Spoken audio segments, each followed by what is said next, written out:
See this little prop I have here? This is actually, I bought this a few years ago. It's a fake medieval axe, like a little hand axe. It just looks cool. But starting with Thurs, before I get into the main topic of this discussion, I'd like to say that there's Thurs can also be an axe. We hear of the Jotun with the heart that's sharp and three-sided. That's a Thurs Rune actually, but Thurs can also be an axe. Hold those images for a second. And if you've ever used a hatchet or an axe in work, to cut wood, in the garden I have to do the roots sometimes, and I have to get the hatchet out and use it. You're actually working with an aspect of the Thurs Rune. Because remember, these runes are not abstract. They are representative of forces and principles that actually are existing right here in this world as much as in the next. The Thurs principle is pretty extensive. It's one of the most difficult runes with which to work because it's not a principle that's easily contained. One image of Thurs I used to give was putting a flamethrower down shooting flame through a pipe system. And a friend who was a military history buff like myself said, the Germans did that to the Russians in Stalingrad when the Russians would try and sneak up in the sewers. And that's a very harsh and drastic image, but this is a very harsh and drastic rune. We should never err on the side of being nice when we're studying the runes. Let's go for the reality, even if it's pretty harsh. The harsh side of Thurs is that it lies close to the emotion of anger, which makes it difficult to work.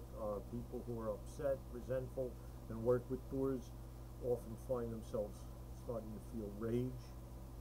Rage itself is an aspect of Thurs. The roaring hornies too.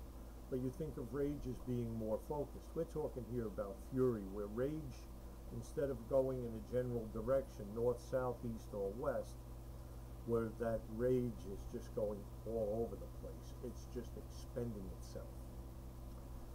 And a good example of fury would be volcanoes are a good example. I was first going to say tornadoes. But even a volcano is a seismic event. It is Thurs acting in the seismic geological, if you will.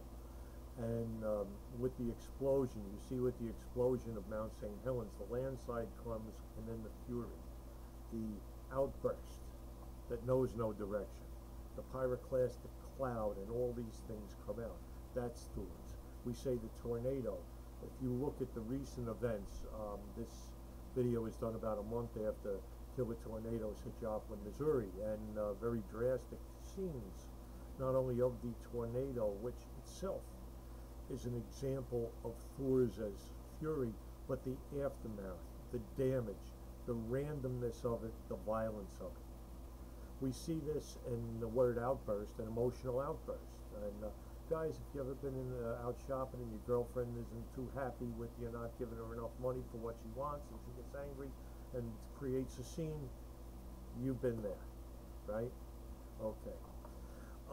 I think of an outburst as temper tantrums. Every year we do a train show in Ocean Grove, and some parents and grandparents, when they take the kids and it's time to leave, you see that emotional outburst, that anger, that just general because the kids want to stay with the trains. I guess trains are more fun than grandpa. Could be. But we have to look at this. Fury, even in someone so young. It's the same thing, essentially, as the fury that sets off a volcano and the fury that sets off a tornado. It's just that one is in the emotions of a child, more like the instincts even. The other being, again, meteorological, or seismology, geology. It's all the same thing. You get a supernova cooking off out in 3 galaxies off and to the right, it's the same principle. Just pure fury rather than rage. An incident I remember when I worked in a hobby shop was a grandmother had brought in a little boy, and people like that would come just to look at the trains. They weren't going to buy anything. Hobby dealers can't stand them, but you let him go look at the trains. You think it's harmless. Well, this woman told the little boy it's time to go, and he went into a tantrum. And the fellow working in the back described it. I mean, I remember never forget the look on his face. This kid let out a shriek like they were carving a blood eagle in him. And we going back, and here's this creature raging on the floor, and he's hitting things, and he's throwing stuff off the stands, and the grandmother is totally useless. She just stands there and lets him do it.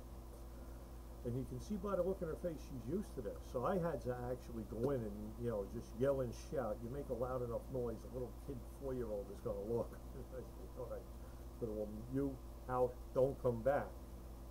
And then proceed to clean up the mess. And it was, just by her reaction, that it wasn't so much it was out of control, she just let it rage out of control. She did not do anything about it. And that's why I like to bring this particular incident up, because there are times when you can control the fury, you can stop it, but you have to do it, especially with children who need to be guided.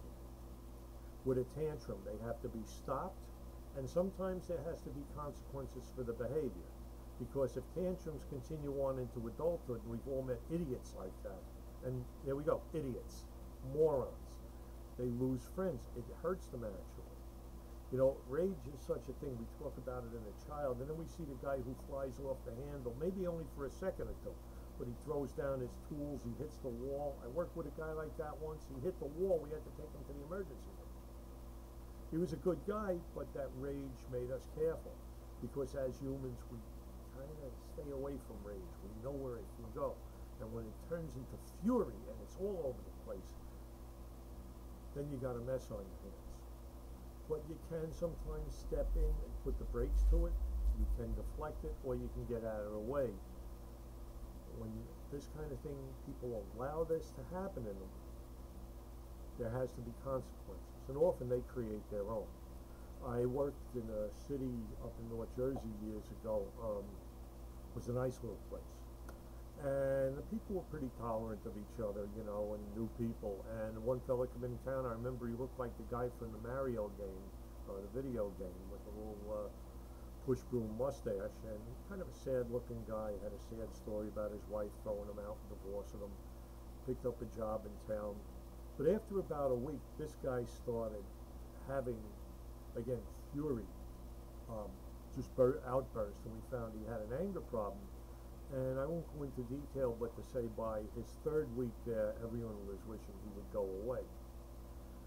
And I tried to talk to the guy, you know, in my capacity at the time, because I had done a lot of work, you know, talking people through troubles, but he just wouldn't listen. He just became angry at me. I said, well, pal, you know, either you bank down that fire or life's going to go from one town to another. It just so happened, the town he mentioned he was from, I had someone down there I could talk to. I should have talked to him in the first place. And it turns out this guy had gone through a couple other towns before he got to us, and it was the same story every time. When that fury overcame him. Folks, forget anger management. You're the anger management. You know that when you're about to explode, you still have a split second or two to put the brakes to it. Do it. The power that causes fury can be very beneficial when it's channeled properly, but when it's not channeled, it becomes rage, and then it becomes this furious outburst. It not only hurts around you, but it can hurt you itself. But last note, when you see some family disputes, especially in trailer parks, this happens a lot, where they start throwing each other's things out the window, or they throwing their own stuff around. That's fury that actually goes to the reptilian level of mind. Lizards do that. They chew up their own territory to scare off the other lizard. Well, we think of things like that because the cops are called in for that. Reminds me of something old detectives said too. And that when you see a stabbing where there's 23, 24 wounds, that is not a cold killing. That is rage. That is fury that overwhelms the killer. And then you know there's an emotional component somewhere. So I'm going to leave you with this. With the runes, Thurs is a difficult rune with which to work. Practical understanding of it is essential. These are not just magical abstractions. These runes exist. And by discussing them this way, we find ways to deal with this runic energy when it appears in our own life. It doesn't take much. Just thinking about it, knowing it's there, gives you a tremendous advantage. So I wish you luck in your studies. I wish you a good day. This is Uncle Thor from the Trollwise Press signing off.